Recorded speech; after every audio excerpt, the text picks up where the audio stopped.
जय हिंद दोस्तों, कैसे हैं आप सब। आज हम मध्य प्रदेश के क्षिप्रा नदी के तट पर स्थित महाकाल का मंदिर यानी कि उज्जैन महाकालेश्वर की बात करने जा रहे हैं। दोस्तों, यदि आप उज्जैन साथ ही साथ इसके साथ ओमकारेश्वर ज्योतिर्लिंग दोनों ज्योतिर्लिंग एक साथ करने की योजना बना रहे हैं तो ये वीडियो आप लोगों के लिए काफी यूजफुल है, क्योंकि आज की इस वीडियो पे मैं आपको बताने वाला हूं कि आपको उज्जैन ओमकारेश्वर एक साथ कैसे करना है, यहाँ पे हमको कहाँ होटल स्टे लेना चाहिए, कितने दिन की ट्रिप होगी, कौन सा बेस्ट टाइम होता है विजिट करने के लिए। और वीडियो के लास्ट में ये भी जानेंगे कि उज्जैन महाकालेश्वर और ओमकारेश्वर दर्शन करने के लिए हमको एक व्यक्ति का कुल खर्चा कितना लग जाएगा। तो दोस्तों बने रहेगा मेरी वीडियो में, एक एक करके सभी बातों को विस्तार पूर्वक वर्णन करते हैं, जिससे आपको इस ओमकारेश्वर और महाकालेश्वर ज्योतिर्लिंग दर्शन करने के लिए काफी सहूलियत मिले और आपका कुल खर्चा भी कम आए। तो चलिए बिना विलंब के हम वीडियो को आरंभ करते हैं और सर्वप्रथम बात करते हैं कि हमको ये दोनों ज्योतिर्लिंग करने के लिए उज्जैन कैसे पहुंचना पड़ेगा। दोस्तों, अगर आप ट्रेन से आना चाहते हैं तो जो नजदीकी रेलवे स्टेशन है वो है दोस्तों यहाँ का उज्जैन जंक्शन रेलवे स्टेशन, क्योंकि उज्जैन से ही अपनी यात्रा स्टार्ट कीजिए और उज्जैन करके ओमकारेश्वर करके आप अपना उज्जैन पे ही ड्रॉप ले लीजिए, क्योंकि देश के प्रमुख शहरों से प्रमुख राज्यों से आपको उज्जैन तक के लिए वेल कनेक्टिविटी ट्रेन की देखने को मिल जाएगी। वही अगर मैं दूसरे ऑप्शन की बात करूं दोस्तों, वो है आपका फ्लाइट का। दोस्तों, यदि आप फ्लाइट से आना चाहते हैं तो यहाँ का जो निकटतम एयरपोर्ट है वो है दोस्तों यहाँ का अहिल्याबाई होलकर इंटरनेशनल एयरपोर्ट इंदौर, और इंदौर से 70 किलोमीटर आप चाहे तो उज्जैन आ जाइए या फिर 70 किलोमीटर चले जाइए आप ओमकारेश्वर। इंदौर से आपको दोनों ही जगह की जो डिस्टेंस है वो लगभग आपकी सेम पड़ेगी। तो इस तरीके से अगर आप फ्लाइट से आना चाहते हैं तो आप ये अपना विकल्प चुन सकते हैं। चलिए दोस्तों, बात करते हैं कि हम उज्जैन पहुंच चुके हैं, अब हमको उज्जैन में कहां अपना होटल स्टे बनाना चाहिए। दोस्तों, आगे बढ़ने से पहले एक चीज ये क्लियर करूंगा कि आप चाहे ओमकारेश्वर की ट्रिप कीजिए चाहे उज्जैन की ट्रिप कीजिए, आप अपना होटल स्टे उज्जैन में ही लेंगे तो ज्यादा बेटर होगा, क्योंकि ओमकारेश्वर आप सुबह निकल के ओमकारेश्वर दर्शन करके शाम तक वापस उज्जैन आ सकते हैं। इसलिए आप होटल एकोमोडेशन अपना एक ही जगह बनाएंगे तो बार बार चेक इन और चेकआउट करने की आपको झंझट नहीं होगी।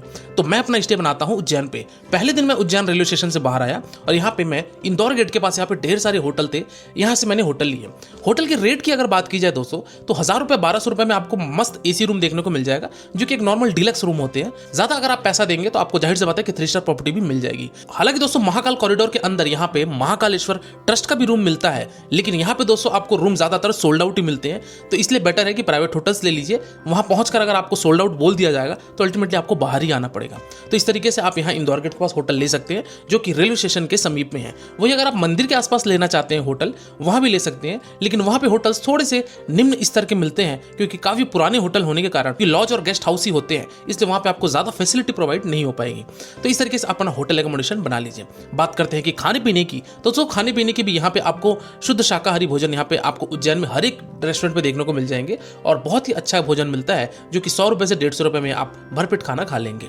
चलिए दोस्तों, बात करते हैं कि अब हमको कैसे दर्शन करना है महाकालेश्वर के भस्म आरती में हमको कैसे अटेंड होना है, और अगर भीड़ ज्यादा है तो हमको वीआईपी दर्शन कैसे लेंगे। सर्वप्रथम बात करते हैं दोस्तों हम लोग कि महाकाल के दर्शन कैसे करना है। दोस्तों, महाकाल के दर्शन करने के लिए 2 ऑप्शन आते हैं। एक तो आप दोस्तों सामान्य दर्शन से अंदर जाकर लाइन में लग के महाकालेश्वर के दर्शन कर सकते हैं, और दूसरा अगर आप वीआईपी पास लेना चाहते हैं, जिसको शीघ्र दर्शन सुविधा भी बोला जाता है, तो आपका 1 नंबर गेट पे साथ ही साथ 5 नंबर गेट पे यहाँ पे काउंटर बने हुए, तो यहाँ से आप वीआईपी टिकट लेके 250 रुपए की आपकी एक टिकट होती है वीआईपी पास की, वो लेकर आप डायरेक्ट दर्शन कर सकते हैं महाकालेश्वर के। और अगर आप सामान्य दर्शन से करते हैं तो आपको मान के चलिए दोस्तों आधे घंटे से 1 घंटे का समय लगेगा, अगर भीड़ ज्यादा नहीं है तो, और आप मंदिर में दर्शन करके आराम से मंदिर प्रांगण से बाहर आ जाएंगे। वही अगर मैं बात की जाए दोस्तों कि महाकालेश्वर में भस्म आरती की क्या हमको सुविधा है, तो दोस्तों भस्म आरती की बुकिंग आपकी दोस्तों ऑनलाइन होती है, जो कि 30 दिन पहले पोर्टल खुल जाता है, लेकिन पोर्टल खुलते साथ ही कब भस्म आरती की टिकट पूरी पैक हो जाती है इसका अंदाजा भी नहीं होता। तो एक और ऑप्शन है आपके पास कि आप ऑफलाइन भी ले सकते हैं। ऑफलाइन के लिए दोस्तों 5 नंबर गेट के सामने वहां पे एक काउंटर बना हुआ है, जो कि बड़ा गणेश मंदिर के समीप में है। तो यहाँ पे भस्म आरती के लिए लाइन लगती है, रात को 2 बजे लगभग आपका ये टिकट दिया जाता है। तो यहाँ पे यात्री रात को 10 बजे 11 बजे से ही लाइन में लग जाते हैं, ताकि उनको अगले दिन की भस्म आरती की टिकट मिले। यानी कि जिस भी दिन की आपको भस्म आरती की टिकट चाहिए उसे ठीक 24 घंटे पहले आपको रात में लाइन में लगना पड़ेगा, और आप ऑफलाइन टिकट भी ले सकते हैं। तो इस तरीके से भस्म आरती की आपको ये सुविधा मिलेगी। तो चलिए दोस्तों बात करते हैं कि महाकाल के दर्शन करने के बाद आप जैसे मंदिर प्रांगण से बाहर आएंगे, महाकाल में दर्शन करने का मैं अंदर का वीडियो नहीं दिखा सकता क्योंकि मोबाइल कैमरा टोटली वर्जित था। तो मैं मंदिर प्रांगण से बाहर आया। मंदिर प्रांगण से बाहर आया दोस्तों, तो यहाँ पे और ओमकारेश्वर जी का भी यहाँ पे समीप में मंदिर बना हुआ है, कैंपस के अंदर ही है, इनके भी दर्शन कीजिए। साथ ही साथ यहाँ पे हनुमान जी का मंदिर, सिद्धिविनायक जी का मंदिर और भी इत्यादि इत्यादि यहाँ पे मंदिर सभी के दर्शन करके आप मंदिर प्रांगण से बाहर आ सकते हैं। उज्जैन अगर आप विजिट किए हैं आज की डेट में तो दोस्तों यहाँ पे आपको एक नया महाकाल कॉरिडोर के नाम से एक कॉरिडोर बना गया है, जो कि काफी बड़ा बनाया गया है कि अगर आप पैदल घूमेंगे तो आपको 1 से 1.5 घंटे तो केवल परिक्रमा करने में ही लग जाएंगे। इतना बड़ा और विशाल कॉरिडोर बनाया गया है। इस कॉरिडोर के अंदर दोस्तों और भी कुछ चीजें आती हैं जो कि समीप में ही है, पैदल में ही आप दर्शन कर सकते हैं।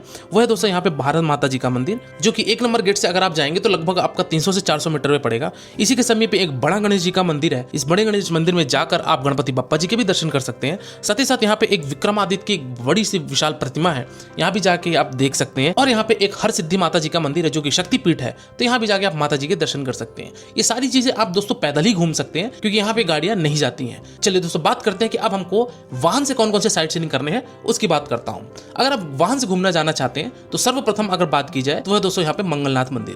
दोस्तों मंगलनाथ मंदिर हालांकि भोलेनाथ जी का मंदिर है, लेकिन यहाँ पे काफी ज्यादा मान्यता है दोस्तों पूजन हवन करवाने की। मांगलिक दोष है तो उसकी पूजा होती है, साथ ही साथ यहाँ पे काल सर्प दोष की भी पूजा होती है, जो कि मैंने मंगलनाथ मंदिर में विधि विधान से पूजा करवाया। चलिए आइए मैं उसके बारे में आपको विस्तार पूर्वक बताता हूँ कि कैसे मंगलनाथ में मैंने पूजन हवन किया और महादेव के कैसे दर्शन किया। दोस्तों ये वाला जो क्षेत्र है जो कि मंगलनाथ मंदिर से बगल में यहाँ पे मंगल धाम बना हुआ है, और यहाँ पे जो आप देख सकते हैं पीछे जहाँ से एंट्रेंस हुआ है, यहाँ एंट्रेंस है दोस्तों। इस साइड में यहाँ पे पूजन हवन होती है और मेरे इस साइड में भी दोनों दिशा में यहाँ पे पूजन हवन होती है। तो अगर जो भी काल्प सर्प दोष पूजा या फिर मंगल दोष पूजा, ये सारी चीज़ें यहाँ पे होती है और आप यहाँ आके पूजन हवन करवा सकते हैं। जय श्री महाकाल। पंडित जी, पंडित जी यहाँ पे मंगलनाथ मंदिर में जैसे कि मैंने सुना है कि मंगल दोष पूजा भी होती है, काल सर्प पूजा भी होती है, तो इसकी थोड़ी महत्व बताइए। और यहाँ पे जैसे इतने लोग इत्यादि यहाँ पे बैठ के पूजन हवन करवा रहे हैं, तो थोड़ा सा इसका मुझे महत्व बताइए ताकि मैं दर्शकों तक ये चीजें पहुंचा सकूं। जी जय श्री महाकाल।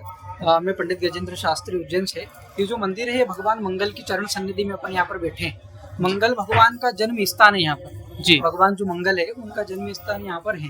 मंगल जातक की कुंडली में मंगल दोष होता है जी, उसको मांगलिक दोष बोलते हैं, भात पूजा इत्यादि बोलते हैं। विवाह में देरी होना है ना, और कार्य में रुकावटें होना, ऋण होना, इन तमाम चीजों के लिए मंगल दोष का निवारण अपन भात पूजा यहाँ पर संपादित करते हैं।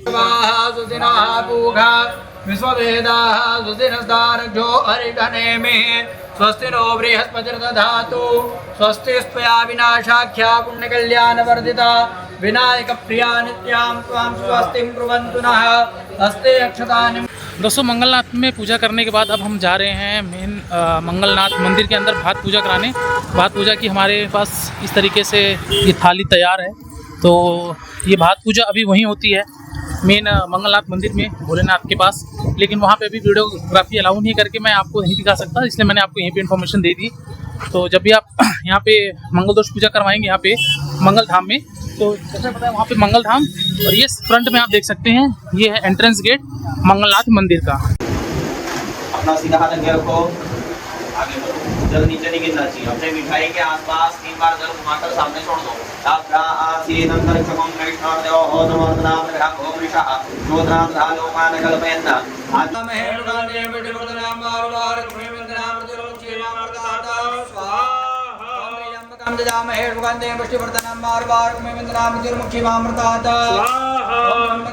साथ ही साथ अगर आपको यहाँ पे कुछ जैसे कुंडली दिखवाना है तो आप पंडित जी के द्वारा कुंडली भी दिखवा सकते हैं, जिसको पत्रिका भी बोला जाता है। तो आप कुंडली मैच कराना है या फिर कितने गुण मैच हो रहे हैं नहीं हो रहे, वो सारी चीजें तमाम चीजें आप पंडित जी से संपर्क करके बात कर लीजिएगा। इसके बारे में पंडित जी ज्यादा विस्तार पूर्वक बता पाएंगे, मैं नहीं बता पाऊंगा। देखिएगा, आप किसी भी जातक की पत्रिका अगर बताना हो तो उसका कोई चार्ज नहीं है, निःशुल्क पत्रिका है, सारी फ्री है, सारी फ्री है। हमारे नंबर के माध्यम से आप व्हाट्सअप कर सकते हैं, डेट ऑफ बर्थ वगैरह, तो उससे हम तमाम पत्रिका देखकर आपको उसका जवाब मिल जाएगा। उसके अलावा भी जैसे कि हमारा कोई स्वास्थ्य के लिए रोग हुआ तो महामृत्युंजय अनुष्ठान है, वो भी आप संपादित अपने यहाँ पर कर सकते हैं। तो दोस्तों यहाँ पे आपको कुंडली मैच करवाना या फिर कुंडली दिखवाना के लिए आपके यहाँ पे कोई शुल्क नहीं लगेगा। व्हाट्सअप भी आप कर सकते हैं इनको, और व्हाट्सअप से भी सारी जानकारी आपको मिल जाएगी। पंडित जी एक और मेरा प्रश्न था आपसे जी, कि जैसे कि ये पूजा जो होती है तो इसमें कुछ मैंने देखे हैं कि हमारे और भी कुछ जानकार लोग हैं जिनकी विवाह में अड़चने आती है, कुछ मांगलिक हो जाता है लड़की या फिर लड़का, उस बीच में विवाह में देरी होती है, तो क्या उसका यहाँ पे निवारण होता है और कौन कौन सी पूजन होती है? बिल्कुल आपका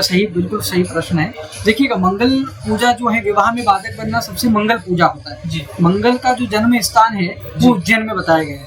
है ना। मंगल का जो जन्म स्थान उज्जैन में है, मंगल भात पूजा करने से जातक की पत्रिका में जो मांगलिक दोष होता है तो विवाह में मंगल पूजा करने के तुरंत पश्चात में 45 दिन में उसका रिजल्ट आपको प्राप्त हो सकता है। बिल्कुल, तो जिससे है कि वैवाहिक जीवन भी मंगलमय हो, आगे जाकर विवाह होने के पश्चात अगर एक दूसरे की बॉन्डिंग ना बन पा रही हो, है ना, विवाह में एक अतरंग पैदा होती है, तमाम चीजें अड़चने आती है, तमाम चीजें जो होती है, तो उसकी मंगल पूजा करने से तमाम चीजें अपने को फायदा मिल सकता है। तो दोस्तों जैसे कि आप देख सकते हैं, एक पंडित जी के द्वारा बताए अनुसार ये है कि यहाँ पे अगर किसी भी परिवारजन में आपके विवाह को लेकर कुछ प्रॉब्लम आ रही है, तो मांगलिक लड़कियां हैं या फिर पुरुष हैं, तो यहाँ पर आके पूजन करा सकते हैं। या फिर कुछ ऐसे भी रिश्ते होते हैं जिसमें विवाह के बाद अड़चने आती हैं, रिश्ता सही नहीं चलता, तो उसकी भी यहाँ पे पर्टिकुलर पूजन होती है। और पंडित जी के बताए अनुसार ये है कि 45 दिन में उसको आपको रिजल्ट देखने को डेफिनेटली मिल जाएगा। तो एक बार आकर आप यहाँ पे जरूर संपर्क कीजिएगा। नीचे पॉपअप में मैं यहाँ पे नंबर दे रहा हूँ और डिस्क्रिप्शन बॉक्स में भी पंडित जी का यहाँ पे नंबर है। हमारे साथ यहाँ पे उज्जैन के मंगलनाथ मंदिर में स्थित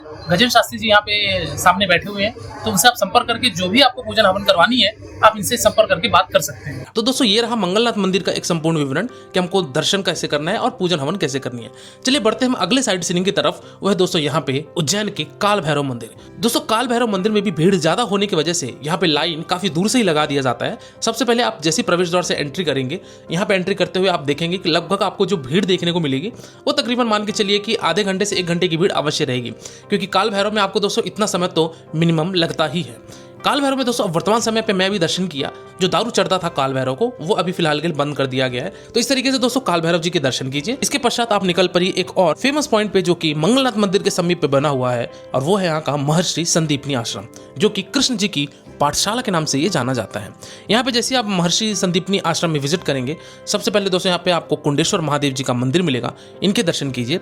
उसके बाद महर्षि संदीपनी जी की एक प्रतिमा मिलेगी, उनके भी आप चरण स्पर्श कीजिए। और एक संदीपनी तप स्थली है, वहां भी विजिट कीजिए। और समीप में ही बना हुआ एक सर्वेश्वर महादेव जी का मंदिर है, जो कि भोलेनाथ का मंदिर है, इनके भी दर्शन कीजिए, मत्थे टेकिए। और समीप में ही यहाँ पे संदीपनी कुंड बना हुआ है। इस संदीपनी कुंड में वर्तमान समय पे अभी यहाँ पे स्नान की अनुमति नहीं है, यहाँ पे रेलिंग लगा दिया गया है और यहाँ पे कोई भी स्नान अभी नहीं करता। और इसके बाद आप यहाँ पे श्री कृष्ण द्वारा सीखी गई 84 कलाएं यहाँ पे वर्णन किया गया है, जो कि आपको घूमने में कम से कम आधे घंटे का समय लगेगा। तो यहाँ पे भी आप आके विजिट करके आप संदीपनी आश्रम से बाहर आ जाइए और निकल पड़िए अपने अगले साइड सीइंग की तरफ, जो है आपका गणेश जी का मंदिर। दोस्तों ये गणेश जी का मंदिर यहाँ पे आपका गढ़कालिका के समीप पे बना हुआ है। तो यहाँ पे आप गणेश मंदिर में आइए, गणपति बप्पा मोरिया कहते हुए दर्शन कीजिए और मंदिर प्रांगण से बाहर आके बगल में ही स्थित गढ़कालिका जी का मंदिर है, जो कि एक शक्तिपीठ है। यहाँ पे माता जी के पैरों के अंगूठे गिरे थे, इसलिए इसको गढ़कालिका मंदिर यानी कि कालिका माता के नाम से जाना जाता है। यहाँ पे भी आइए, दर्शन कीजिए, मत्थे टेकिए, जय माता दी कहते हुए आप उस रात अपना विश्राम कर लीजिए। कुल मिला के डे नंबर 1 में अगर आप सुबह आते हैं तो महाकाल के दर्शन हो जाएंगे, मंगलनाथ के दर्शन हो जाएंगे, भैरव मंदिर के दर्शन हो जाएंगे, साथ ही साथ समीप पे जितने भी मैंने लोकल साइट सीइंग बताए हैं वो सारी चीजें आप एक्सप्लोर करके अपना उज्जैन में रात्रकालीन विश्राम करेंगे। डे नंबर 2 की अगर बात की जाए दोस्तों, तो डे नंबर 2 में अर्ली मॉर्निंग सुबह 6 से 7 बजे के करीब आप यहाँ से निकल पड़िए अपने नेक्स्ट ज्योतिर्लिंग की तरफ, और वो है यहाँ का ओमकारेश्वर ममलेश्वर ज्योतिर्लिंग। दोस्तों ओमकारेश्वर ममलेश्वर ज्योतिर्लिंग उज्जैन से लगभग आपकी 150 किलोमीटर की दूरी पर स्थित है, और ये 150 किलोमीटर दूरी तय करने के लिए आपको लगभग 4 घंटे का समय जरूर लगेगा। तो इस तरीके से दोस्तों मैं 4 घंटे की जर्नी करके फाइनली मैं पहुंचता हूँ ओमकारेश्वर के पार्किंग एरिया पे। ओमकारेश्वर जैसे मैं पहुंचा दोस्तों, तो यहाँ पे जो ज्योतिर्लिंग कवर होते हैं वो ओमकारेश्वर और ममलेश्वर दोनों ही होते हैं। सर्वप्रथम बात तो ये दोस्तों कि ओमकारेश्वर मंदिर जो स्थित है वो नर्मदा नदी के तट पर स्थित है, और नर्मदा नदी के इस पार है दोस्तों ओमकारेश्वर, और नर्मदा नदी के दूसरी तरफ है यहाँ पे ममलेश्वर। ये दोनों ही मंदिर को आपको कवर करेंगे तभी आपकी एक ज्योतिर्लिंग कंप्लीट मानी जाती है, इसलिए ओमकार ममलेश्वर ज्योतिर्लिंग बोला जाता है। ओमकारेश्वर ज्योतिर्लिंग जाने के लिए सबसे पहले मैं यहाँ से झूला पुल से पहुंचता हूँ मंदिर के एंट्री गेट पे, और एंट्री गेट पे दोस्तों यहाँ पे भी 2 तरीके से एंट्री हुई। एक होता है दोस्तों यहाँ पे फ्री दर्शन, और दूसरा होता है यहाँ पे वीआईपी दर्शन। तो वीआईपी दर्शन की जो कॉस्ट होती है दोस्तों वो आपकी दोस्तों 300 रुपए एक आदमी की पड़ती है। ये आप ऑनलाइन भी निकाल सकते हैं इस वेबसाइट में जाके, साथ ही साथ यहाँ पे ऑफलाइन भी वितरण होता है, तो आप ऑफलाइन भी ले सकते हैं। तो इस तरीके से दोस्तों मैं तो निकल पड़ा अपने फ्री दर्शन की तरफ, क्योंकि उस समय पे भीड़ थोड़ा सा कम था। दोस्तों मुझे लगभग दर्शन करने में हार्डली 15 मिनट लगे, और मैं ओमकारेश्वर ज्योतिर्लिंग दर्शन करके मंदिर से बाहर आ जाता हूँ। मैं अंदर का आपको दृश्य नहीं दिखा सकता क्योंकि यहाँ पर भी मोबाइल कैमरा दोस्तों वर्जित था। तो इस तरीके से मैं मंदिर प्रांगण से बाहर आया, और ओमकारेश्वर ज्योतिर्लिंग दर्शन करने के बाद यहाँ समीप में ही ठीक इसके ऊपर वाले फ्लोर पे यहाँ पे एक महाकाल मंदिर भी बना हुआ है, तो यहाँ भी जाके मैं दर्शन किया। और ये ओमकारेश्वर मंदिर खूबसूरत से इस नर्मदा नदी के तट के किनारे बसा हुआ ऊपर से काफी ज्यादा सुंदर लगता है। तो चलिए दोस्तों, अब मैं ओमकारेश्वर दर्शन करने के बाद मैं निकल पड़ा यहाँ से झूला पुल के तहत और दूसरी तरफ छोर में पहुंचने के बाद मैं ममलेश्वर ज्योतिर्लिंग के दर्शन करूंगा। एक चीज और बताना चाहूंगा दोस्तों कि जिस तरीके से शिप्रा नदी में लोग स्नान करके महाकाल के दर्शन करते हैं, इसी तरीके से ओमकारेश्वर या फिर ममलेश्वर ज्योतिर्लिंग दर्शन करने के लिए लोग इस नर्मदा नदी में स्नान करते हैं घाट पर पहुंच के, और डुबकी लगाकर ही ओम नमः शिवाय कहते हुए मंदिर में दर्शन करते हैं। तो अगर आप स्नान करके दर्शन करना चाहते हैं तो इस तरीके से आप उज्जैन में भी स्नान करके आप दर्शन कर सकते हैं। साथ ही साथ यहाँ पे ओमकारेश्वर में भी आप अगर कपड़े वगैरह लाए हैं तो यहाँ पे स्नान करके आप महादेव के दर्शन कर सकते हैं। तो चलिए दोस्तों, मैं निकल पड़ा ममलेश्वर ज्योतिर्लिंग की तरफ। झूला पुल से लगभग दोस्तों ये 300 से 400 मीटर पे स्थित ममलेश्वर ज्योतिर्लिंग है। यहाँ पे दोस्तों भीड़ ज्यादा नहीं देखने को मिलेगी आपको, और यहाँ पे केवल एक ही दर्शन होता है जो कि सामान्य लाइन होती है। यहाँ पे जूते चप्पल का काउंटर बना हुआ है, वहां पे आप जूते चप्पल उतार के लाइन में लगिए, हर हर महादेव कहते हुए, जय ममलेश्वर महादेव कहते हुए आप लाइन में लगिए, और यहाँ पे आपको महादेव के बहुत अच्छे तरीके से दर्शन हो जाएंगे। तो इस तरीके से आपका ओमकारेश्वर ज्योतिर्लिंग भी कवर होता है, यानी मध्य प्रदेश के टोटल 2 ज्योतिर्लिंग हैं और वो दोनों ज्योतिर्लिंग आप संपूर्ण कंप्लीट कर लेंगे। चलिए दोस्तों, अगली बात करते हैं कि हमको बेस्ट टाइम कौन सा होता है विजिट करने के लिए उज्जैन तथा ओमकारेश्वर। दोस्तों, अगर आप सावन के महीने में या फिर अगर आप कोई बड़े वीकेंड्स पे या फिर हॉलीडेज में अगर आप आते हैं तो उस समय पे आपको क्राउड ज्यादा देखने को मिलेगा। जैसे कि आपको महाशिवरात्रि पे, नाग पंचमी पे, सावन के महीने पे और आपका दशहरा वाला टाइम और क्रिसमस वाला टाइम, ये इन सब में अगर आप आते हैं तो आपको भीड़ सबसे ज्यादा देखने को मिलेगी। आपको दर्शन में कम से कम 2 से 3 घंटे 4 घंटे भी लग सकते हैं, क्योंकि इस समय पे सबसे ज्यादा भीड़ होने की वजह से दर्शन में काफी ज्यादा समय लग जाता है। वही अगर बात की जाए कि इन सब पर्व को छोड़ के आप किसी भी समय पे आएंगे तो आपको दर्शन में ज्यादा समय नहीं लगेगा। आधे घंटे से 1 घंटे में आप हर एक जगह से आप दर्शन करके मंदिर प्रांगण से बाहर आ जाएंगे। तो इस तरीके से आप बेस्ट टाइम विजिट आप देख सकते हैं कि आपको कौन से समय पे आना है, कौन से महीने पे आना है। चलिए दोस्तों, अगली बात करते हैं कि हमको इस ओमकारेश्वर और उज्जैन महाकालेश्वर दर्शन करने के लिए हमको एक व्यक्ति का कुल खर्चा कितना लग जाएगा। तो दोस्तों, अगर मैं बात करूं, अगर आप 2 नाइट 3 डेज की ट्रिप बनाते हैं, जैसे कि मैंने आपको बताया कि पहले दिन आप उज्जैन आ जाइए और उज्जैन के लोकल साइट सीइंग को कवर कर लीजिए, और दूसरे दिन दोस्तों उज्जैन से ओमकारेश्वर जाइए, ममलेश्वर दर्शन कीजिए और वापस आप उज्जैन आके अपना नाइट स्टे बना लीजिए। तो उज्जैन में अगर आप नाइट स्टे बनाएंगे तो दूसरा रात ये रहेगा और तीसरे रात आप अपनी अपनी रवानगी ले सकते हैं। तो 2 रात और 3 दिन की अगर आप ट्रिप बनाते हैं तो आप एक व्यक्ति का मैक्सिमम जो खर्चा आएगा वो 4000 से 4500 रुपए आएगा, और आप अच्छे तरीके से दोनों ज्योतिर्लिंग को कवर कर लेंगे। इस फेयर में दोस्तों मैंने किसी भी तरीके के आपके ट्रेन के टिकट, फ्लाइट की टिकट को ऐड नहीं किया है। इस फेयर में मैंने केवल और केवल उज्जैन और ओमकारेश्वर में होने वाले खर्चे की बात की है, जिसमें से आपका उज्जैन के महाकाल दर्शन कैसे करना है, यहाँ पे लोकल साइट सीइंग के लिए जो आपको ई रिक्शा या फिर गाड़ी करेंगे उसकी खर्चे की बात की है। और अगर आप उज्जैन से ओमकारेश्वर टैक्सी के द्वारा जाना चाहते हैं तो टैक्सी वाला भी दोस्तों आपको 3000 से 4000 रुपए लेता है। वो सारी चीजें, खान पान, होटल को मिलाया जाए तो आप 4 से 4500 रुपए में अच्छे तरीके से आप ये दोनों ज्योतिर्लिंग को कवर कर लेंगे। तो दोस्तों, ये रहा आपका मध्य प्रदेश के द्वितीय ज्योतिर्लिंग यानी कि उज्जैन और ओमकारेश्वर ज्योतिर्लिंग कैसे एक्सप्लोर करना है।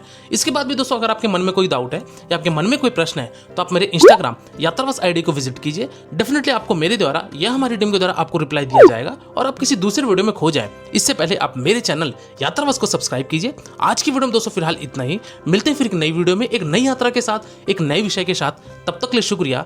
जय Hind. Wish you safe, comfortable and happy journey.